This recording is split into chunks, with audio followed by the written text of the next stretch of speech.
प्रार्थना करेंगे वचन में जाने से पहले। पिता परमेश्वर, तेरे नाम को मैं धन्यवाद देता हूँ। प्रभु जी, तेरा वचन जीवन देता है और हमारे जीवन की दशा और दिशा बदलने का सामर्थ्य उसमें है। आज जब हम तेरा वचन सुन रहे प्रभु जी, तो सहायता करना कि हमारे जीवन को भी तेरे योग्य मार्ग में वो ले चले। ऐसी प्रार्थना मैं करता हूँ और आगे का समय तेरे हाथ में सौंप देता हूँ। यीशु के नाम से मांगता हूँ, आमीन। तो आइए हम यूहन्ना की किताब खोलेंगे। यूहन्ना की किताब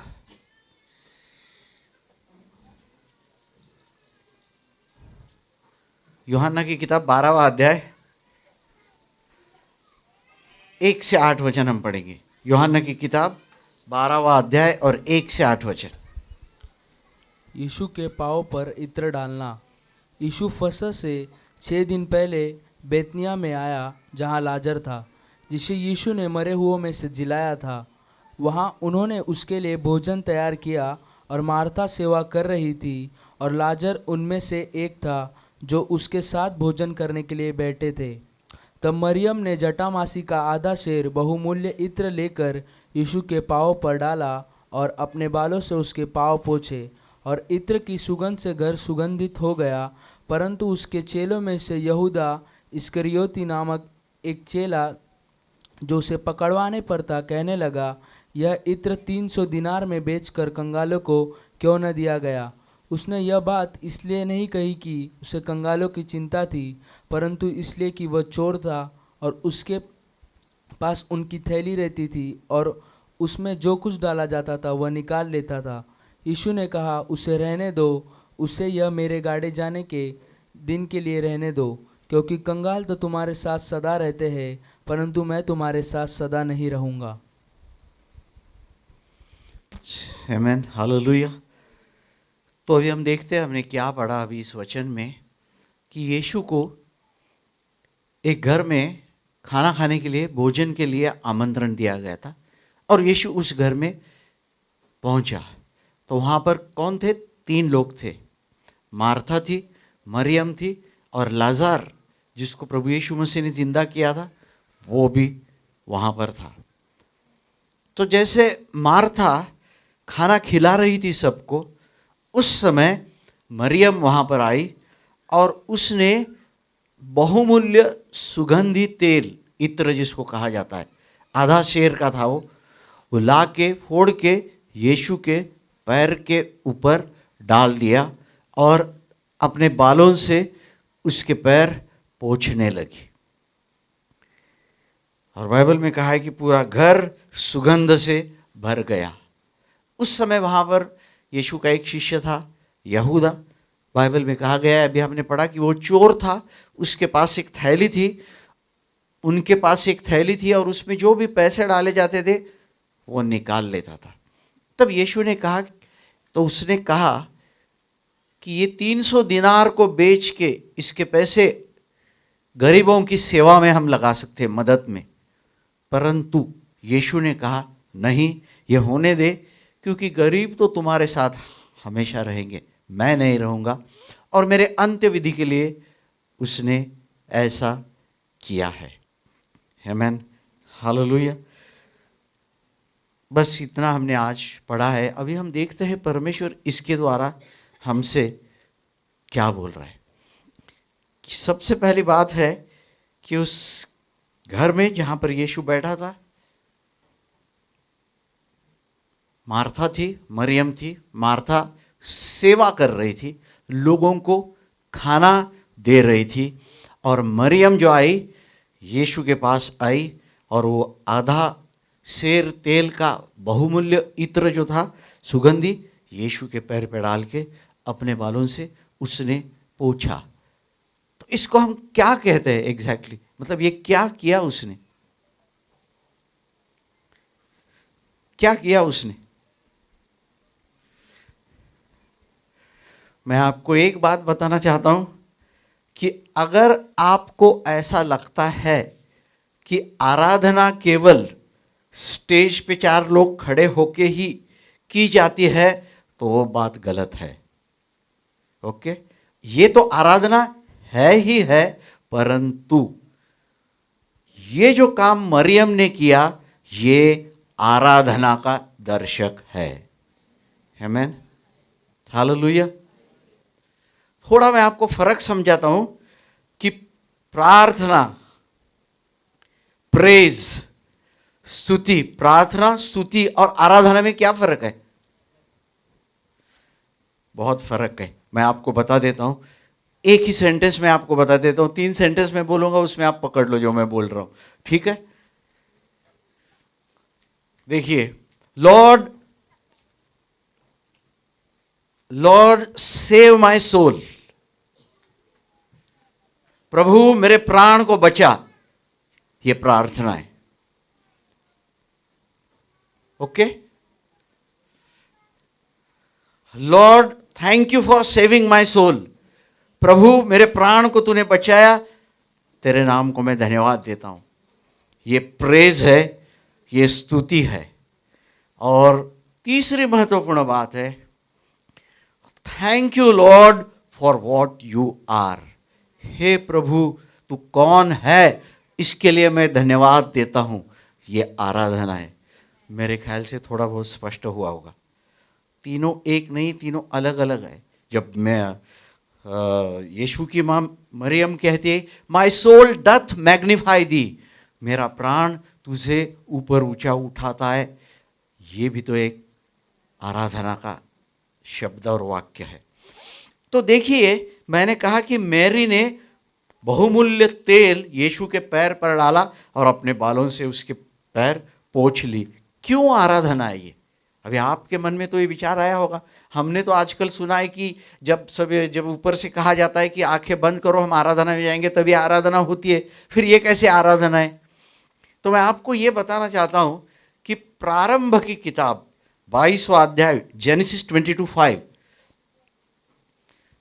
उसमें ये आराधना, ये शब्द पहली बार उपयोग में लाया गया है बाइबल में।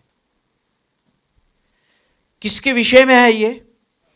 तो देखिए, 22वें अध्याय में अब्राहम अपने बेटे का अर्पण करने के लिए मोरिया पर्वत पर गया था और उसके साथ उसके सेवक थे। और 5वें वचन में वो कहता है अपने सेवकों के कि तुम यहां पर इस गधे के साथ रुक जाओ, मैं और बेटा इसहाक हम आराधना करके वापस आएंगे। ये शब्द पहली बार बाइबल में आराधना के लिए उपयोग में लाया गया है। अभी अब्राहम जो इसहाक को लेके जा रहा था, उसने वहां पर वेदी बनाई, उसने तो कहा इन लोगों को कि हम आराधना करके वापस आएंगे। अब्राहम किसके लिए गया था? इब्राहिम, इसहाक का बलि चढ़ाने के लिए। अभी इब्राहिम के जीवन में सबसे बहुमूल्य क्या था उस समय? सोना, चांदी, गाय बैल, उसका बेटा सबसे कीमती, मौल्यवान, महत्वपूर्ण था। तो वो जब वहां पर उसको मौल्यवान चीज के लिए अर्पण करने के लिए जा रहा था, तब ये शब्द वापरा गया है कि आराधना करके हम आते हैं। आप समझ रहे? मैरी ने क्या किया? मौल्यवान तेल यीशु के चरणों पर डाला। और अब्राहम क्या कर रहा था? मौल्यवान, सबसे मौल्यवान बेटे को परमेश्वर को अर्पण। तो आराधना का अर्थ यह है कुछ मौल्यवान, आमीन बोलो, कुछ महत्वपूर्ण, कुछ अत्यंत कॉस्टली चीज परमेश्वर को अर्पण करना। सवाल यह है कि अभी हमने ऐसा किया है कि नहीं? भी दूसरा सवाल है आज तक कि केवल ताली बजा के काम चला लिया है, वो बात अलग है। परंतु ये थॉट आपके मन में रहना चाहिए, स्पेशली जो क्वायर के लोग आराधना में लगे हैं उनको मैं बोल रहा हूँ। फिर हम नए नियम में चलते।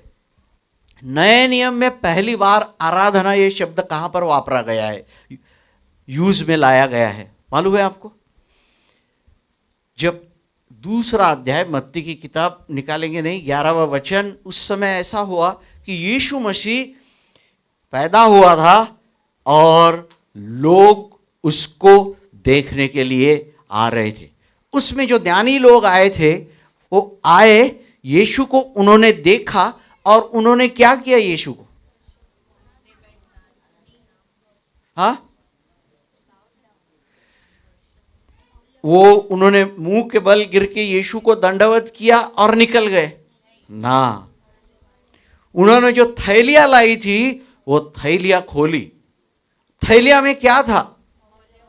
गोल्ड, फ्रैंकिंसेंस एंड मर। बरोबर, उसका अर्थ सोना, लोबान और गंधरस था। सोना कीमती है कि नहीं? लोग कुछ बोल नहीं रहे, मगर नक्की है ना? नहीं, आपको देख के ऐसा लगा कि सोना कीमती, मेरे को जरा डाउट हो गया, सोना कीमती है कि नहीं आपकी नजरों में?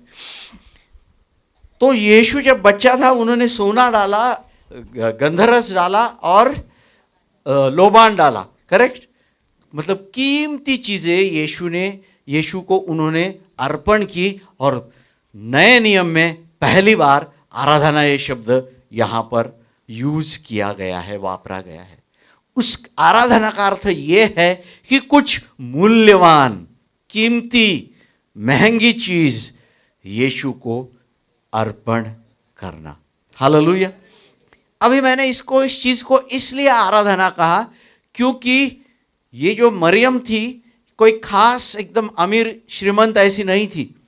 सो थी, होगी मिडिल क्लास या लोअर मिडिल क्लास होगी, परंतु उसने 300 दिनार, एक दिनार वो वेजेस रहती थी, कोई बात नहीं, उसमें हम जाएंगे नहीं, परंतु वो तेल बहुमूल्य तेल, वो नक्की बहुमूल्य था, क्योंकि चोर की नजरों में वो बहुमूल्य था, उसका अर्थ बहुमूल्य है।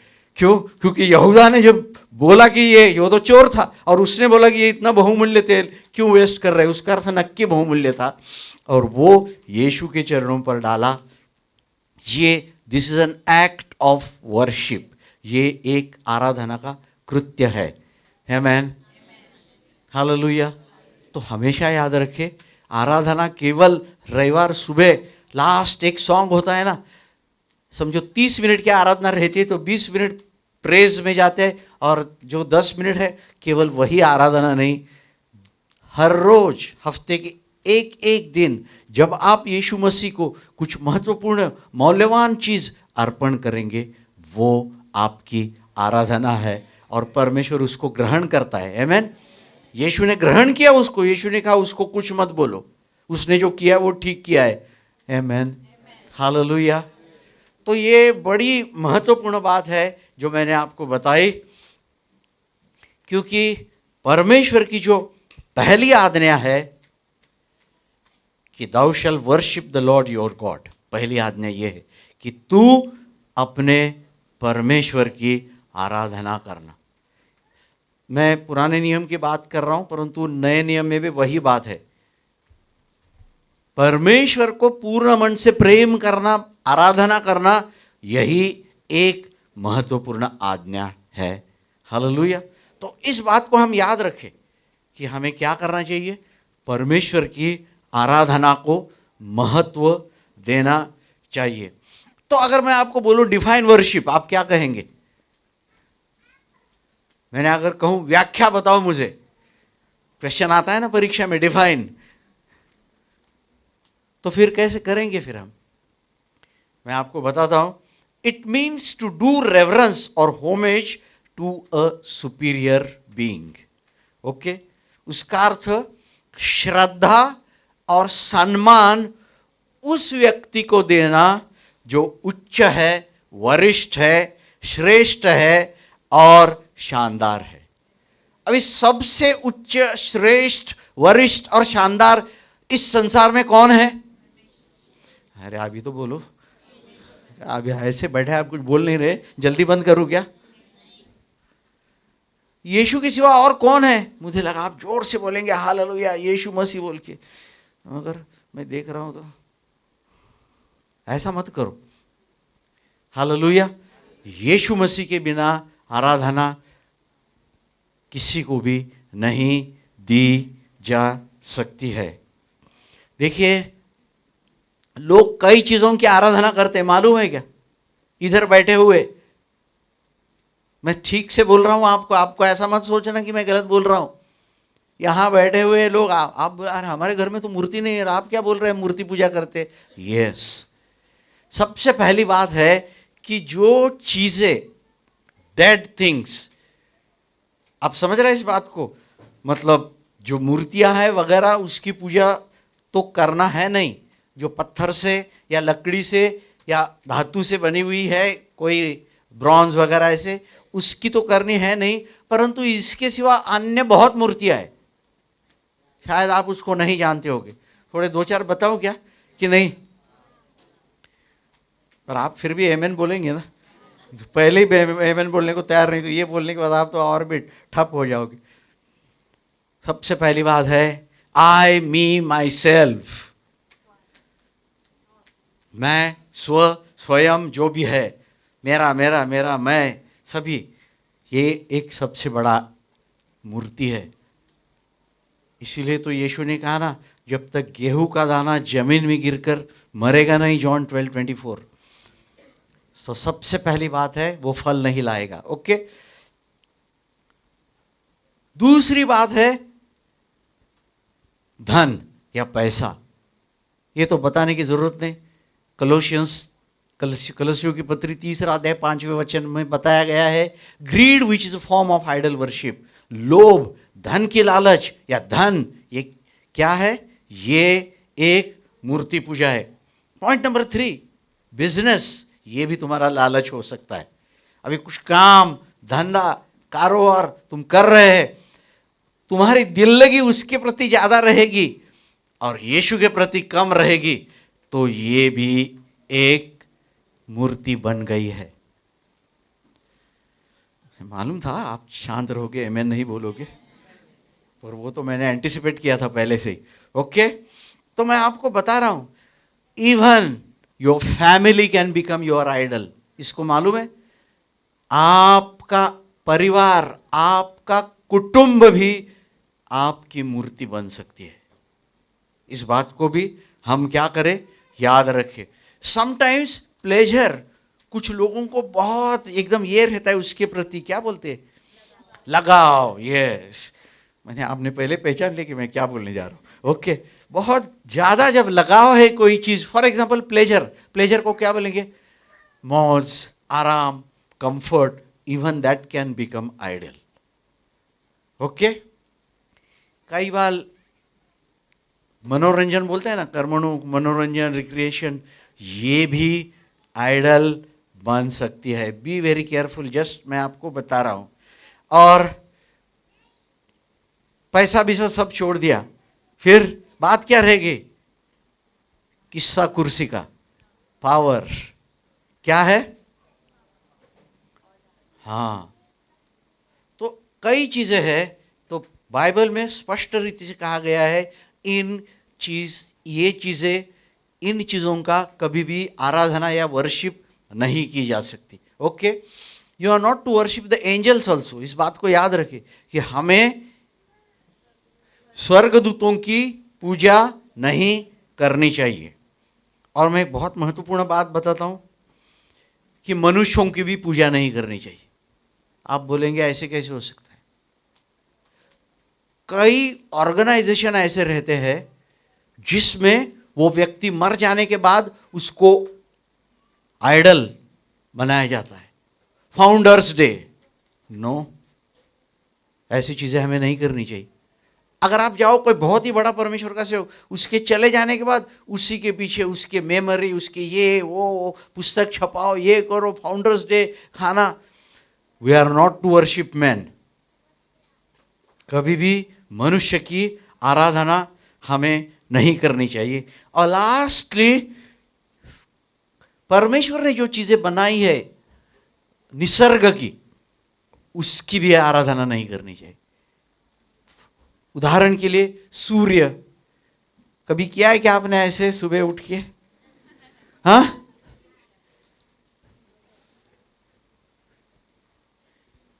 चंद्र और जो तारे वगैरह जो भी है, किसी की हमें।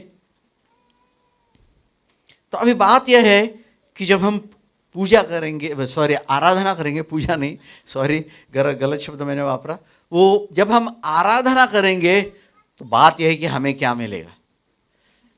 अपने काम की बात है। सबका मन में सवाल ये रहे, ये किया तो क्या मिलेगा, ये किया तो हमारा क्या, पहला वो बोलो, है कि नहीं? Actually when you worship the lord, you will be blessed, your heart will be filled with joy and peace. जब तुम परमेश्वर की आराधना करोगे, परमेश्वर आपको आशीष देगा, और ये आशीष आपके मन में एक शांति और एक आनंद के रूप में रहेगी। आमेन। कभी तो आपने अनुभव लिया होगा इसका। आमेन। और परमेश्वर का हाथ आपके ऊपर रहेगा। हालेलुया। तो कामयाब तो होना ही है आपको, अगर उसका हाथ आपके सिर पे है तो, कि नहीं? आप खाली अपना हाथ अपने सिर पे मत रखना, बस इतना ही करना, ठीक है? आमेन। हालेलुया। और दूसरी बात है कि जब हम उसकी आराधना करते हैं, गॉड इज ग्लोरिफाइड। परमेश्वर को मान, सम्मान, महिमा, गौरव प्राप्त होती है, which is due to him, जो कि उसको मिलनी चाहिए। बड़ी महत्वपूर्ण बात है। आमेन। तो एक बात है, और लास्टली आराधना करने का क्या फायदा होगा वो भी मैं आपको बता सकता हूं। मैरी ने आराधना की, इत्र यीशु के पैरों पर डाल दिया, और क्या किया? बालों से पैर पोछे। इसका अर्थ क्या है?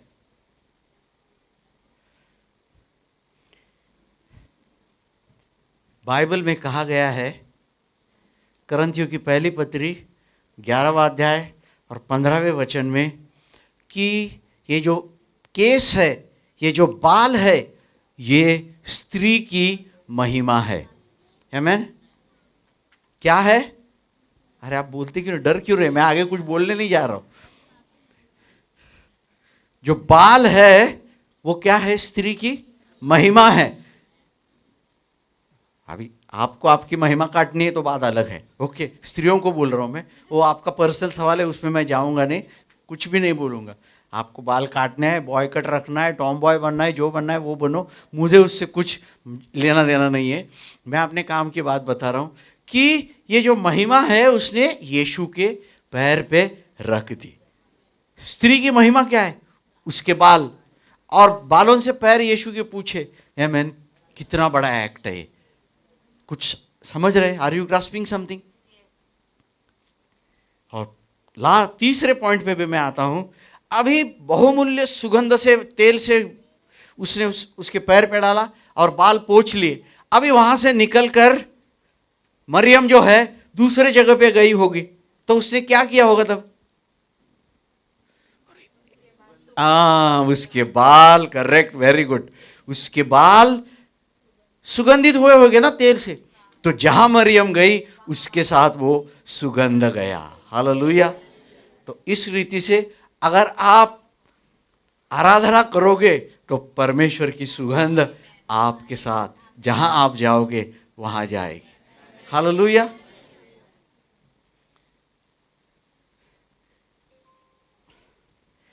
अभी दूसरी बात है, तीसरे पॉइंट पे मैं आ रहा हूं,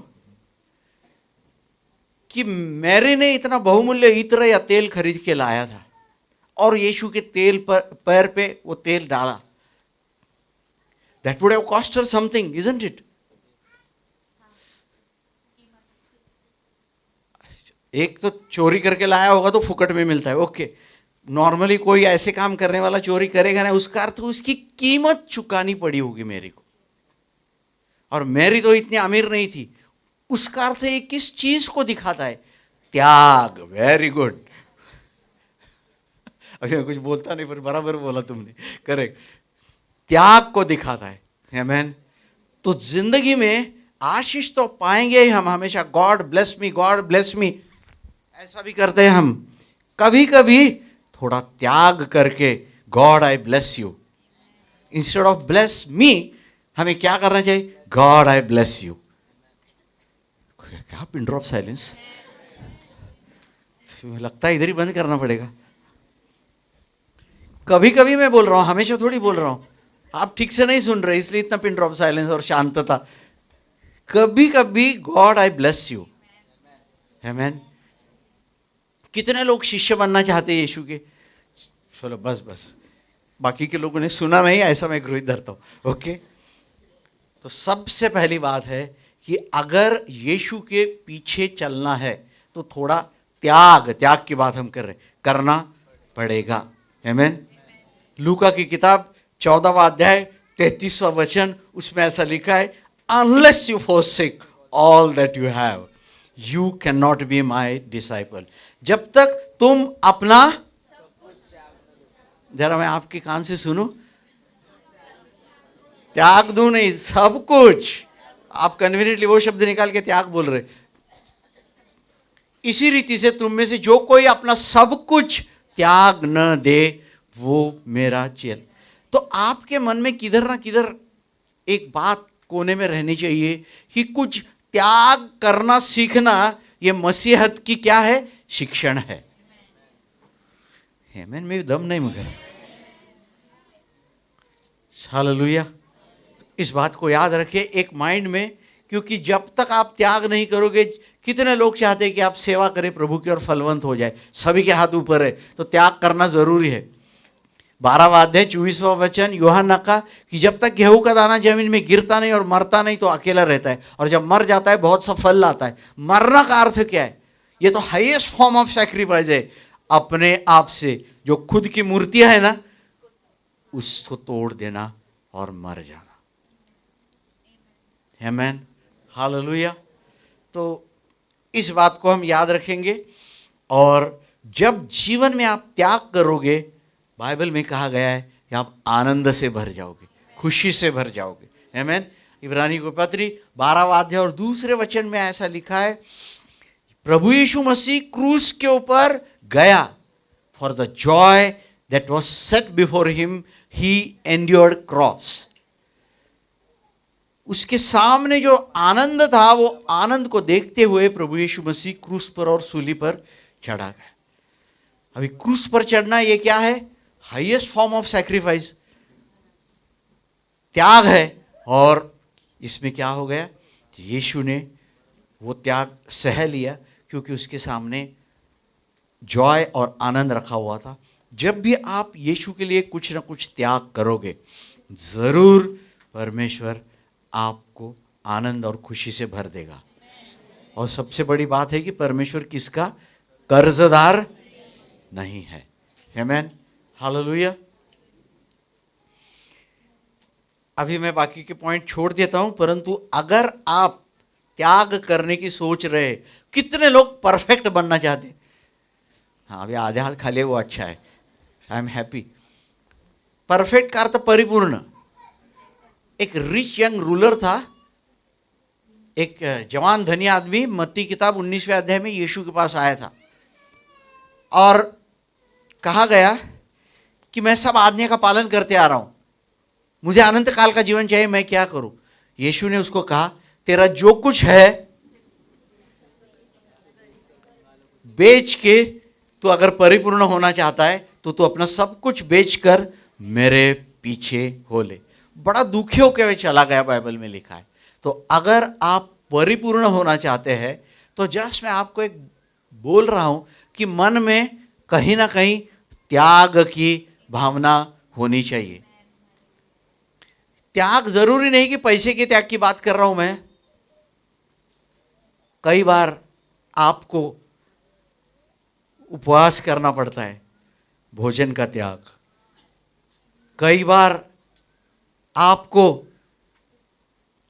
सुबह सुबह जल्दी उठ के आना पड़ता है चर्च में, नींद का त्याग करना पड़ता है। त्याग कई किस्म के रहते हैं, मैं आपको बता रहा हूं। जरूरी नहीं केवल पैसे का त्याग, परंतु वो महत्वपूर्ण है। ओके, तो अभी हम आगे चलेंगे। बस लास्ट पॉइंट पे अभी मैं आ रहा हूं कि जो यहूदा था, ये पैसे चुराता था जो थैली में डाले गए थे, और वो चोर था। अब देखिए, प्रभु यीशु मसीह दूर से सब चीजों को जानने वाला था। जब सामरी स्त्री जॉन चैप्टर 4 यीशु के पास आई और यीशु को बातें बोलने लगी इधर उधर की, यीशु ने कहा, तेरा पति किधर है? बोली, मेरा पति नहीं है। उसने झूठ बोला। यीशु ने कहा, तेरे 6 पति है और 7वें के साथ तू रहती है, वो अपना पति नहीं है। फिर वो जरा पीछे हट गई वो स्त्री। तो जो यीशु पहले से जानता है वो स्त्री के कितने पति है, ऐसे कई उदाहरण है। तो क्या यीशु को यह मालूम नहीं था क्या कि यहूदा चोर है कि नहीं?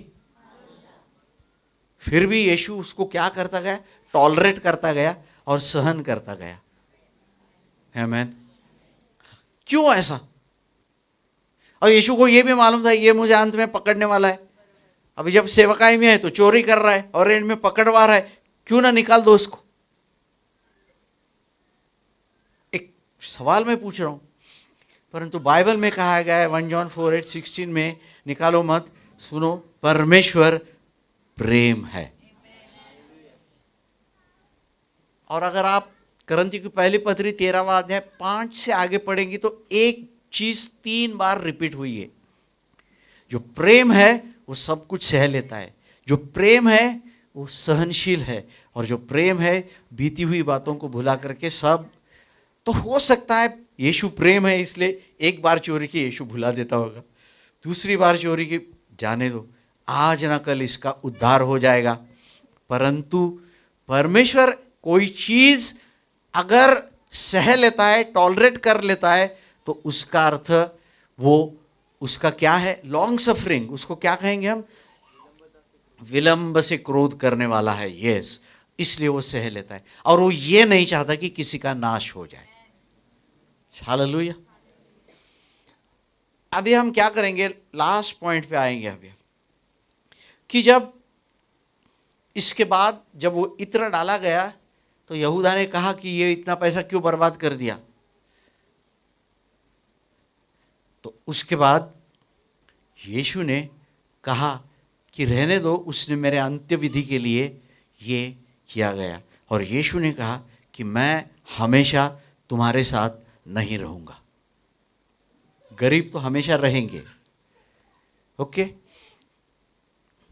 उसका अर्थ मेरी को जो ये मौका मिला है, संधि मिली है, अपॉर्चुनिटी मिली है, मेरी ने उसका पूरा उपयोग किया है। यीशु ने उसको कुछ भी नहीं बोला, जो बोल रहे थे उनको बोला चुप रहो, मत बोलो।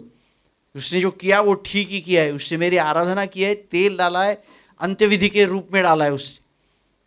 इसका अर्थ हम अपने जीवन से क्या लगा सकते?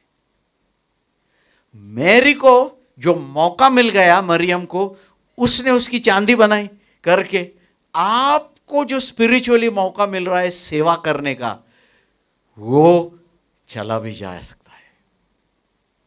आप जो संधि, मौका, जो अपॉर्चुनिटी आपको मिल रही है, आप उसका कैसा उपयोग कर रहे हैं, ये बहुत मायना रखती है। इससे ये सीखते हम, मेरी को जो मौका मिल गया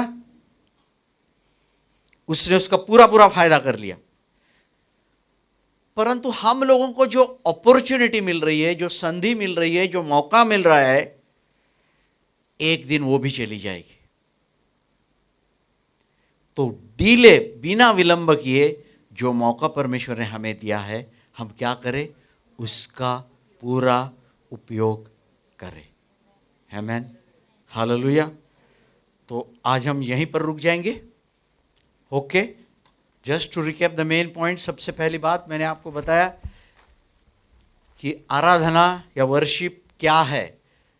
पुराने नियम में आराधना शब्द पहली बार किधर आया, नए नियम में आराधना शब्द पहली बार किधर आया, और आराधना का अर्थ कुछ महत्वपूर्ण, मौल्यवान, कॉस्टली चीज परमेश्वर को अर्पण करना है। आमीन। और आराधना का हमने व्याख्या भी देखा, डेफिनेशन भी देखा, और सबसे पहली और महत्वपूर्ण आज्ञा आराधना के विषय में है। हालेलुया। और दूसरी महत्वपूर्ण बात हमने देखी कि उसने अपनी महिमा जो थी बालों की, परमेश्वर के चरणों पर रखी। और तीसरी महत्वपूर्ण बात हमने देखी कि वो यहूदा ये सब चीज़ें करते हुए भी यीशु उसके ऊपर अंत तक प्रेम करता रहा, कभी क्रोध नहीं किया।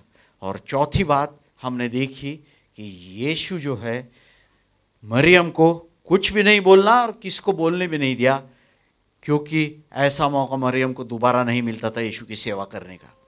तो क्या आपको जो स्पिरिचुअली मौका मिल रहा है यीशु की सेवा करने का, आप उसका कितना फ़ायदा उठा रहे हो, ये सवाल मैं आपके साथ छोड़ रहा हूँ। आइए अपने सिरों को झुकाएं, प्रार्थना करें। पिता परमेश्वर, तेरे नाम को मैं धन्यवाद देता हूँ। सच्ची आराधना क्या है तू हमें सिखा प्रभु जी। तेरी आराधना करने के लिए प्रभु जी तू हमें सब चीज़ों का त्याग करने के लिए भी सिखा। पिता परमेश्वर, मेरी विशेष प्रार्थना है कि जो त्याग तूने कहा है आराधना में, वो भी उसके बारे में भी तू हमें प्रकाशन दे, ऐसे प्रार्थना मैं करता हूँ।